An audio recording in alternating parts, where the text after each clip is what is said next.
یہ جو میں نے آپ کو بتایا بڑے بڑے نالے یہاں سے گزر رہے ہیں، اسی طرح یہ جو نالا لئی ہے، یہ سارے امیجگاہ ہیں ڈینگی کی، لیکن اس پہ کوئی توجہ نہیں دیتا، صرف لیپا پوتی کرنے کے لیے، میڈیا کو دکھانے کے لیے، پریس کانفرنس کرنے کے لیے ماشاءاللہ کمشنر صاحب نکلتے ہیں، بڑے بڑے دورے کرتے ہیں، وہاں پہ وہی لوگ وہ جو ان کی تعریفیں کرنے والے وہ آتے ہیں اور وہ ان کی تعریفیں کر کے پل باندھ کے باقی کام ختم۔ مجھے بتایا ابھی چاہے میں آپ یقین کریں ہر چوتھا بندہ پنڈی کا ہیپیٹائٹس کا مریض ہے۔ کیوں؟ جلدی بیماریوں، معدے کی بیماریوں میں کیوں مبتلا ہے؟ پانی جو ہے نا وہ سیوریج ملا پانی ہمیں ملتا ہے۔ بات یہ ہے کہ جب ہمیں صاف پانی نہیں ملے گا، صاف ماحول نہیں ملے گا، نالیاں گندگی سے اٹے پڑے ہوں گے تو بیماریاں تو ہوں گی۔ یہ آپ ہاسپٹلز میں چلے جائیں، آپ یقین کریں، مجھے اکثر لوگ کہتے ہیں کہ جی وہاں پہ آپ جا کے دیکھیں نہ دوائیاں ملتی ہیں، ٹھیک ہے وہاں پہ پہلے تو آپ جائیں جو انٹر ہوتے ہیں پارکنگ والا گنڈے انہوں نے رکھے ہوئے ہیں، وہ پہلے لوگوں کے ساتھ لڑتے ہیں، پھر اس کے بعد وہ جب بندہ اندر جاتا ہے ڈاکٹر ہی اویلیبل نہیں ہوتے، برا حال ہوتا ہے ہاسپٹلز میں۔ آپ چلے جائیں دیکھیں کیا حالت بنی ہوئی ہے۔ اور جب ہم نے ان کو باقاعدہ یہ ویڈیوز بنا کے پروف دیے کہ یار آپ اس کو ٹھیک کریں۔ اسی طرح واسا ہے، آپ یقین کریں آپ حیران ہوں گے کہ اس وقت جو نا وہ تقریباً 108 کے 9 ٹوٹل جو نا وہ فلٹریشن پلانٹ ہے، اس میں سے ٹوٹل آپریشنل 45 بھی نہیں ہوں گے، باقی ساروں کا جو مشینری ہے جو ساری چیزیں ہیں وہ غائب۔ اور اس کا جو کوٹریج ہے وہ ان کے اوپر آپریٹر بھی تو بھرتی کیے گئے۔ سر میں کوٹریجز جو نا وہ چینج ہوتی ہیں ہر 3 ماہ بعد، یہ ایک جو نا وہ انٹرنیشنل سٹینڈرڈ ہے، لیکن یہاں پہ وہ کوٹریج کے پیسے بھی اندر، مینٹیننس کے بھی پیسے اندر، اور جو مشینری ایک ٹیوب ویل لگانے کے اوپر 14 لاکھ روپے خرچہ آتا ہے۔ آپ جا کے پھریں دیکھیں بند پڑے ہوئے ہیں اور مشینری کی طرح وہ غائب ہے۔ ٹیوب ویل خراب ہو جاتا ہے، اس کی مشینری نکالتے ہیں، دوسری جگہ فٹ کرتے ہیں، کاغذوں میں وہ اپنے کھاتے میں فٹ کر لیتے ہیں۔ یہ میں واسا کی آپ کو بتا رہا ہوں کہ واسا میں اربوں روپے کا غبن ہو رہا ہے۔ آج تک میں نے یہ بھی مطالبہ کیا تھا کہ جی آپ جو نا اس کو کسی اچھی جو نا وہ نجی جو پرائیویٹ لا فارم ہے اس سے اس کا آڈٹ کروائیں تاکہ لوگوں کو پتہ چلے کہ ہمارا پیسہ کدھر جاتا ہے، لیکن نہیں کچھ سننے والا نہیں۔ اس کے بعد آ جائیں جی ٹی ایم اے، میں یہ سمجھتا ہوں آپ یقین کریں جب میں ان اداروں کی کرپشن کو آپ سے بات کر رہا ہوں، مجھے آپ پاکستان میں سب سے مظلوم پولیس لگتی ہے۔ آپ یقین کریں کیونکہ یہاں پہ ٹی ایم اے کی جو میں آپ کو غفلت، نہلی مجرمانہ غفلت میں آپ کو بتا رہا ہوں، یہاں پہ ٹی ایم اے جو نا پورے پنڈی میں آپ پھریں، بڑے بڑے شاپنگ سینٹر پلازے بن رہے ہیں بارو بار، کوئی جو نا اس کی کمرشلائزیشن نہیں ہوتی، ٹھیک ہے۔ غیر قانونی کمرشل تعمیرات کی امیجگاہ ہے راول پنڈی، اور 500 ارب سے لے کے 1000 ارب تک کا سرکاری خزانے کو ٹیکہ لگایا جاتا ہے اور یہ ٹی ایم اے لگا رہا ہے۔ اس کے بعد آ جائے تجاوزات پہ، جی آپ یقین کریں کہ اس وجہ سے آپ کو پتہ ہے اردو بازار میں آگ لگی تھی، ایمبولینسیں نہیں گزر سکیں۔ کیونکہ غیر قانونی کمرشل تعمیرات جہاں ہوں گی اس کے آگے انہوں نے تجاوزات بنا دیتے ہیں اور روڈ تنگ ہو جاتی ہے۔ پوری راول پنڈی کو غیر قانونی کمرشل تجاوزات جو تعمیرات ہیں اس کی امیجگاہ بنا دیا گیا۔ یہ یہاں پہ آپ مزے کی بات یہ بتاؤں آپ کو، ٹی ایم اے میں جو انسپیکٹر نہیں ہیں، جو بلڈنگ انسپیکٹر اور جو وہ کلرک لگائے گئے ہیں، ایسوسیٹ انجینئر۔ یہ جو چھوٹی چھوٹی سوسائٹیز بن رہی ہیں نا، جو چھوٹے چھوٹے 2000 کنال کی 1000 کنال کی جو بناتے ہیں، اس میں بھی وہ آرکیٹیکٹ رکھتے ہیں، ایسوسیٹ انجینئر رکھتے ہیں۔ لیکن آپ یقین، اور جب شیخ غلام حسین صاحب تھے، کتنا پرانی بات میں آپ کو بتا رہا ہوں، اس وقت سارے انسپیکٹر ایسوسیٹ انجینئر تھے۔ ابھی آپ جا کے پوچھیں سارے کلرک پیداگیر، آپ یقین کریں مال اوپر تک وہ کہتے ہیں نہیں ہم کمشنر صاحب تک دیتے ہیں، اینٹی کرپشن میں ہم پیسے دیتے ہیں، آپ جو کرنا ہے ہمارے خلاف کریں۔ میں نے 200 سے اوپر درخواستیں ود پروف دی ہوئی ہیں، لیکن کوئی کارروائی نہیں ہوتی۔ میں کہہ رہا ہوں کہ کوئی کارروائی کیوں؟ ادھر ایک ان کا اندر بندہ ہے جو غضنفر اللہ جس کا نام ہے، وہ محکموں کے ساتھ جو نا وہ کرتا ہے، نہیں وہ ادھر ہے ٹی ایم اے میں، وہ کہتا ہے کہ میری اینٹی کرپشن کے لوگوں کے ساتھ مکمکا ہوا ہے، جو مرضی آپ نے کرنا ہے کر لیں، ہمارا ریٹ بڑھ جائے گا آپ اگر درخواست دیں گے۔ وہ یہ کہتا ہے کہ جب آپ درخواست دیتے ہیں نا تو پھر ہم نے اگر 50,000 رشوت دینی ہوتی ہے تو 2 لاکھ روپے میں رشوت دینی پڑتی ہے، ریٹ بڑھ جاتا ہے، آپ دے لیں۔ یہ تو ایک ہوتا رہے گا۔ یہ میں آپ کو بتا رہا ہوں خباستیں، تجاوزات آپ دیکھیں پورا راول پنڈی تجاوزات کے میجگاہ کیا کرتے ہیں، انہوں نے باقاعدہ منتریاں لگائی ہوئی ہیں، پہلے فون کر کے بتا دیتے ہیں بھائی آج ہم آئیں گے۔ اچھا مزے کی بات ہے، یہ ٹیروں والا بازار ہے، یہاں کینٹ والے بھی آتے ہیں جب تو جمعے والے دن آتے ہیں، جمعے والے دن بازار بند ہوتا ہے، وہ فلم بنا کے لے کے چلے جاتے ہیں، باقی پورا جو نا وہ ہفتہ عوام جانے تجاوزات جانے روڈ۔ حالت یہ ہے اس تجاوزات کی وجہ سے یہ جو ہمارا حق نواز روڈ ہے، چاہ سلطان ہے، اور یہ سارا آپ یقین کریں یہاں پہ بہت سی خواتین کی جو ڈلیوری ہوئی ہیں وہ ایمبولینس کے اندر ہوئی، صرف اس روڈ میں پھنس جاتی تھی۔ اچھا ایک چیز آپ کے پوائنٹ میں بھی ہوگی، اور چونکہ آپ عوامی نمائندے ہیں، سوشل ورکر ہیں، تجاوزات کے لیے ہائی کورٹ کے بھی احکامات آئے، کمشنر نے ایک مہم چلائی تھی تجاوزات سے پاک راولپنڈی کی، پھر پنجاب کے لیول پہ مہم چلی گئی، کیا سمجھتے ہیں کوئی تجاوزات ختم ہوئی ہے؟ ایک عباد الرحمان لودھی صاحب نے، وہ ہمارے استاد بھی ہیں، میں پچھلے دنوں ان سے ملا بھی تھا، انہوں نے کیٹاگوریکلی ڈائریکشن جاری کی تھی۔ میں خود لا گریجویٹ ہوں، میں نے وہاں پہ انہیں، آپ یقین کریں وہ صرف اور صرف انہوں نے، جب تک وہ تھے جسٹس صاحب تو انہوں نے کارروائیاں کی تھوڑی بہت ہی اوپر سے۔ اس کی وجہ یہ ہے کہ یہاں پہ جب کروڑوں روپے کی جو نا وہ روزانہ اپنا ماہانہ مال جا رہا ہے، تو پھر یہ وہ اپنی جو نا وہ کمائی کو خدا کا خوف کریں۔ میں یہ ٹی ایم اے کے لوگوں کو کہتا ہوں، کیوں اپنے بچوں کو آرام کھلاتے ہو؟ تم اپنے بچوں کے آگے کیسے نظریں اٹھاتے ہو جب آرام ان کو کھلا رہے ہو؟ جب تمہیں تنخواہیں بھی ملتی ہیں پھر بھی تم یہ تجاوزات سے، غیر قانونی کمرشل تعمیرات سے رشوت لے کے اپنے بچوں کو کیا منہ دکھاتے ہو؟ آپ یقین کریں درخواستیں ہم دیتے ہیں، ہم پوری جو نا وہ ویڈیوز بھی بناتے ہیں، دکھاتے بھی ہیں، لیکن آپ نے کہا کہ جی ہائی کورٹ کے احکامات، انہوں نے ہائی کورٹ کے احکامات ہوا میں اڑا دیا۔ اب ہم دوبارہ جا رہے ہیں ہائی کورٹ میں، ریویو میں جا رہے ہیں، اسی لیے جا رہے ہیں کہ پنڈی کو تجاوزات سے پاک کیا جائے حقیقی معنوں میں۔ یہ نہیں کرتے، آپ یقین کریں جو افسران بیٹھے ہوئے ہیں سارے، یہ صرف اور صرف گونگلوں سے وہ جو مٹی اتارنے والی بات ہے وہ ہے، یہ آتے ہیں پہلے سے فون بھی کر دیتے ہیں، تھوڑی بہت پروٹوکول، ہاں غریب آدمی جو ان کے نیٹ ورک میں نہیں نہ آیا ہوتا، جو ان کو روزانہ کی ماہانے کی بنیاد پہ پیسے نہیں دیتا منتھلی، اس کو پکڑ کے لے جاتے ہیں، کہتے ہیں جی یہ اس کو پکڑ لیا ہم نے، ٹھیک ہے، اور یہ فیس بک پہ ٹویٹر پہ آگے پیچھے ڈال دیتے ہیں کہ جو ہم نے کمشنر صاحب کی ہدایت پہ، ڈپٹی کمشنر صاحب کے کہنے پہ،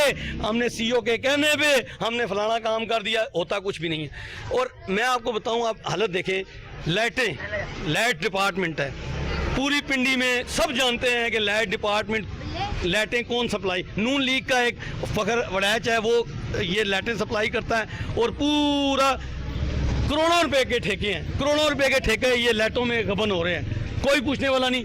5-6-4 ہزار کی بھی لائٹ نہیں ملتی، 35 ہزار کی لائٹیں، اس میں اس پہ مینٹیننس، اس پہ فلانا، اس پہ ٹمکانا، سارا کچھ ڈال پہ۔ ہمارا ایک پورا ڈپارٹمنٹ ہے وہ ڈیڈ پڑا ہوا ہے، یہ جو آپ کو پتا ہے پیچ ورک کرتا ہے۔ آپ کیا کرتے ہیں، یہ روڈ کھدائی کرتے ہیں، ڈی ایم اے والے روڈ کھدائی کر کے ساتھ ہی ٹینڈر کر کے پورا روڈ بڑی بڑی ہیوی مشینری لگا کے، میں نے باقاعدہ درخواستیں دی کہ یہ روڈ جس ہیوی مشینری سے ٹوٹ رہا ہے، یہ روڈ تو ٹھیک ہے، اس کو پیچ ورک کی ضرورت ہے، پیچ ورک کریں، لیکن نہیں، چونکہ حرام منہ پہ لگ چکا ہے، یہ جیبیں بھرنی ہوتی ہیں۔ یہ آپ یقین کریں، اب معاملہ یہ ہے کہ یہ جو یہاں پہ منتخب ہوتے ہیں نمائندے، وہ بھی چونکہ انہوں نے ان کے ساتھ گٹھ جوڑ ہے، وہ ان کی چندہ دیتے ہیں، انتخابی مہم چلاتے ہیں، تو یہ جب آ جاتے ہیں کسی پہ تو پھر یہ آ کے تو ان کو یہ ریٹرن دیتے ہیں ٹھیکیداروں کو نا۔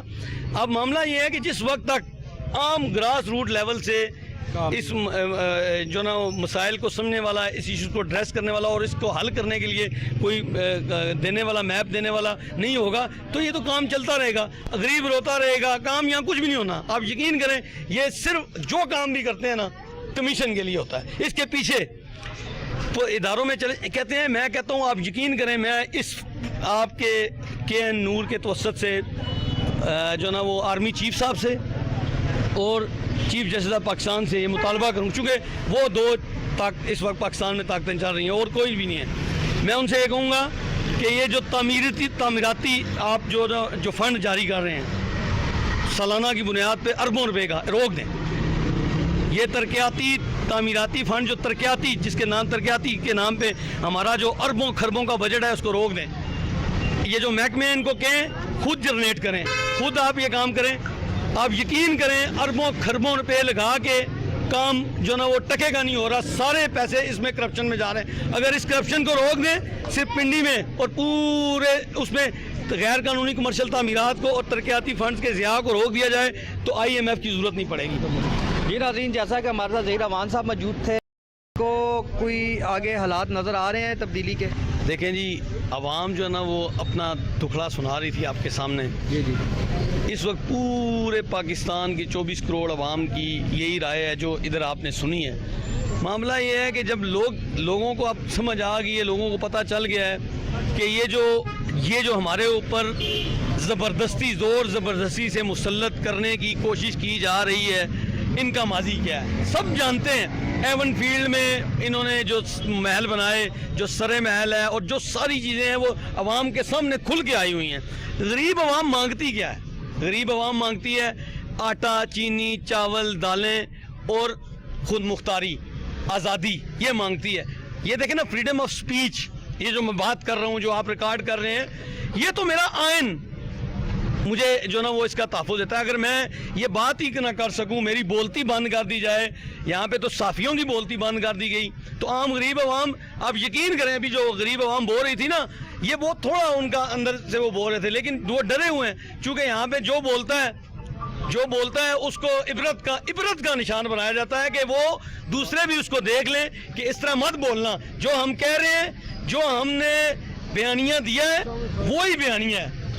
ناظرین، پروگرام ایک شارٹ کمرشل موجودہ حالات سے دل برداشتہ ہو گئے ہیں، تو کیا سمجھتے ہیں کہ یہ جو حالات ابھی مزید آ رہے ہیں، جیسے الیکشن اگر نہ ہوئے ٹائم پہ، پھر تو اللہ ہی حافظ۔ دیکھیں جی، یہ جو IMF کے غلام ہیں، انہوں نے غلامی کی تمام حدیں پار کر دی ہیں۔ لوگ پوری دنیا میں، بلکہ یہ ہمارے ہمسائے ممالک ہیں، ابھی جو نا یہاں سے امریکہ دفع ہوا ہے، وہ اسٹیبل ہو گئے ہیں، اور ساتھ ہمارے جو نا وہ G20 ہوئی ہے، دنیا نے دیکھا ہے، ٹھیک ہے۔ اسی طرح جو نا وہ بنگلہ دیش ہے، وہ ہم سے آگے ہے۔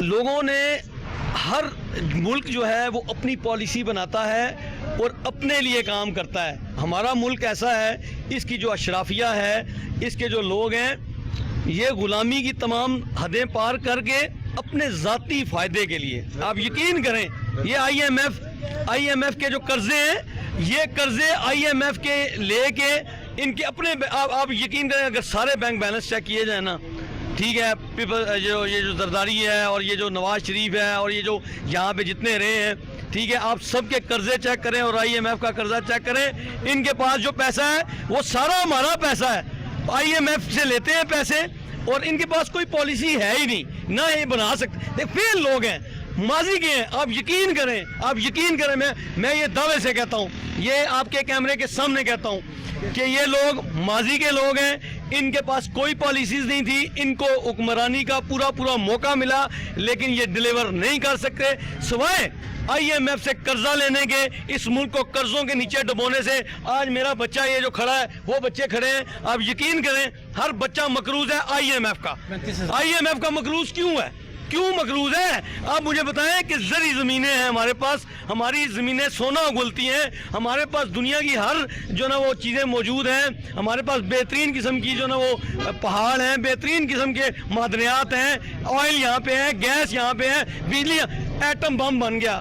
آپ یقین کریں یہ اس ملک کے لیے، میں بھٹی صاحب آپ سے یہ کہتا ہوں، یہ اس ملک کے لیے باعث شرم ہے جس ملک کے پاس ایٹامک پاور ہو اور وہ بجلی اپنی سستی خود نہ بنا سکے۔ کیسی یہ دیکھیں نا، آپ لوگوں کو سمجھ آ گئی ہے، میرے بچے جانتے ہیں۔ آپ یقین کریں کہ سزا دی گئی کہ لوگوں کو کیوں صحت کارڈ دیا گیا، یہ سزائیں دی گئیں کہ عوام کی بات کی گئی، عوام کی بات کرنے والے کو یہی سزا ملے گی۔ یہ سزا ملتی ہے کہ جو خودداری سے بات کرے گا، جو دنیا کے سامنے، پوری دنیا کے سامنے یونائٹڈ نیشن میں کھڑے ہو کے یہ کہے گا کہ ہم لا الہ الا اللہ والے ہیں، ہم تمہارے آگے جھکیں گے نہیں، ہم انشاءاللہ لڑیں گے۔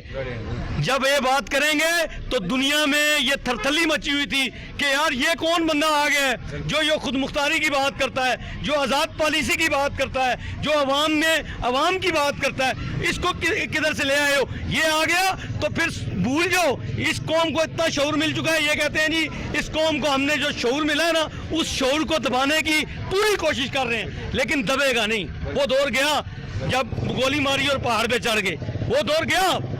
آپ نے دبا سکتے ہیں، آپ کے پاس مشینری ہے، آپ کے پاس سب کچھ ہے۔ ہمارے پاس کیا ہے؟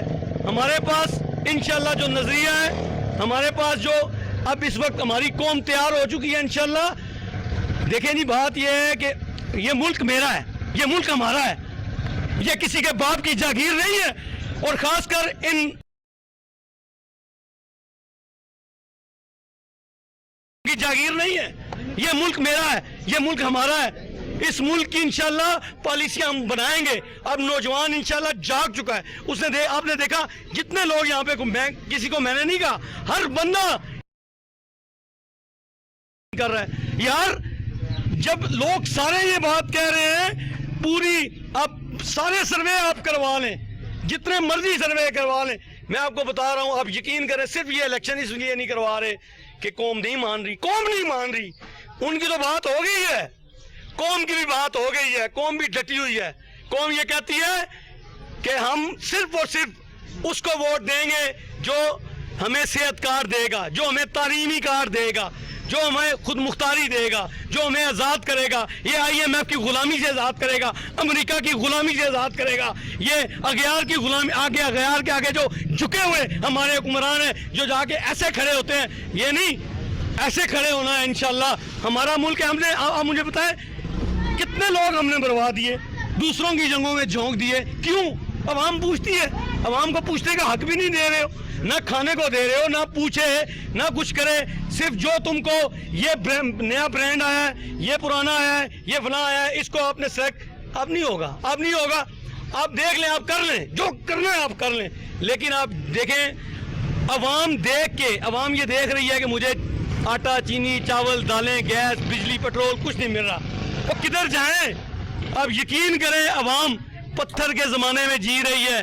اس وقت حالت یہ ہے, گرمیوں میں لوگ جو 4 کمروں میں رہتے تھے وہ 1 کمروں میں 1 پنکھا لگا کے صرف اس لیے کہ یار بل نہ بڑھ جائے, لوگ اس طرح گزارا کرتے تھے. اب گیس کی حالت یہ ہے کہ آپ یقین کریں لوگوں کے بچوں کو نمونیے ہو رہے ہیں. یہاں پہ گیس آتی نہیں ہے, 9 بجے گیس ختم, گیس چلی جاتی ہے. اور یہاں پہ آپ یقین, ابھی یہ حکومت ہے, یہ اس وقت کیئر ٹیکرز ہیں, آپ یقین کریں کیئر ٹیکرز نہیں ہے, نون لیگ کی حکومت ہے, مسلم لیگ نون کی حکومت ہے. یہ وزیر اعظم بھی ان کا ہے, وزیر اعلیٰ بھی ان کا ہے, سارے پاکستان میں ترقیاتی کام دبا دب جاری ہیں. اور یہ تم جتنے مرضی ترقیاتی کام کرا لو, تم جو مرضی کر لو, الٹے لٹک جاؤ. اب تم یہ نہیں, اب کوئی بندہ بھی یہ نہیں کرے گا کہ تمہارے ان ترقیاتی کاموں کو, تمہاری لائٹوں کو, تمہاری ان کو دیکھے گا, نہیں. قوم میں شعور آ چکا ہے, اس قوم میں شعور تم نکال نہیں سکے. دبا سکو تو صدا دبا دو, دبا سکو تو صدا دبا دو, بجھا سکو تو دیا بجھا دو. صدا دبے گی تو حشر ہوگا, دیا بجھے گا تو سحر ہوگی. انشاءاللہ اب عوام جاگ چکی, قوم جاگ چکی ہے. جی ناظرین, پروگرام ایک